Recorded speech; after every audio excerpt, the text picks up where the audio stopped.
Ever since the overturning of Roe v. Wade, there has been mounting pressure by progressive Democrats as well as abortion rights groups towards the Biden administration to take some sort of action, as it becomes less and less likely that in this current moment Congress will be able to act on this, that at least Biden signs some sort of executive order that addresses this issue and helps address the problems that were caused by this overturning of Roe v. Wade. That has happened. Biden has signed an executive order. This NBC correspondent does a good job of kind of running us through what all it did. So let's go ahead and take a look. Hey, Craig, good morning. So President Biden, as you know, has been under pressure from abortion rights advocates to act, to do more after the Supreme Court reversed Roe v. Wade. Well, today's action marks key but limited steps. He's going to direct the federal government to work to protect access to abortion and other reproductive services like contraception. This order that he's going to sign later this morning, it also instructs his administration to expand access to family planning services and specifically to abortion medication, pills approved by the FDA as safe and effective for more than 20 years. Among the White House's efforts here to help try to ensure the safety of patients and providers, including by sending mobile clinics to borders to provide care for women in neighboring states where abortion is now or soon to be illegal.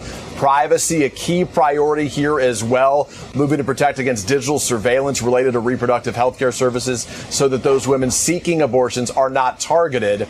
This order, notably, it falls short of what some activists are demanding. There's no declaration of a public health emergency. The president, I'm told, will again push Congress to guarantee the right to an abortion. But right now, Craig, as you know well, the votes simply are not there. Craig. Peter Alexander from... Okay, so it does a lot of good stuff. In any of these big societal conversations that we have, you would be surprised how much the federal government is involved already. And so that's what the purpose of an executive order is to do, is to say, look, our executive branch is currently managing these agencies, these organizations, and doing these things across the country. So I am now directing the branch that I'm the head of as the president to act in certain ways that will help address to a certain extent the problems that were caused. Of course, it does not go far enough, but at the end of the day, the only real material lasting solution to this problem is going to be Congress putting into law abortion rights. Now, we talked about previously why that's not happening, and it's because the filibuster causes us to need 60 votes in the Senate, which is not going to happen. You're not going to get 10 Republicans to sign on to abortion rights. Now, you could get rid of the filibuster, but Joe Manchin and Kyrsten Sinema are not for getting rid of the filibuster, even just only on the issue of abortion rights.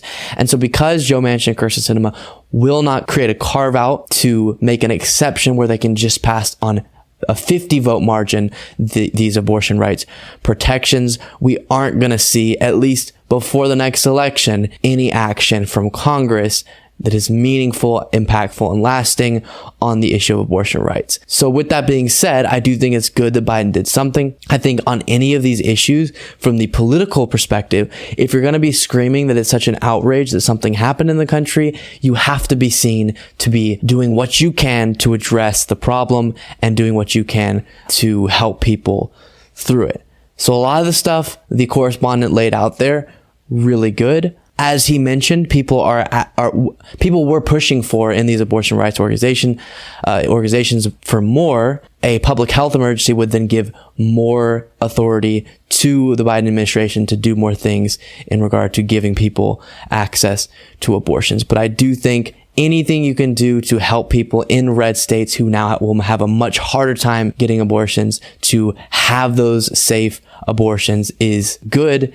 It is meaningful, and it's going to definitely make an impact in those people's lives. Of course, the heartbreaking story that went viral right whenever all this news came out was of that 10-year-old who got pregnant and now is having to go across state lines. So making sure the Biden administration does what they can to make that process and make the difficult situation that those in this situation child is in, but those women generally are in, a little bit easier, is definitely something the Biden administration should be doing. So I'm glad to see it. I think he should keep looking for other ways to act on this issue. And then, even though it's unlikely, keep pushing and do some public level of aggressive rhetorical pressure on Kyrsten Sinema and Joe Manchin, because they are siding with a Senate rule that has been changed multiple times throughout history over the rights of millions of women across the country. So he should absolutely make it known that I, as a president of the United States, will not stand for, as long as I'm president, two members of my party standing against progress.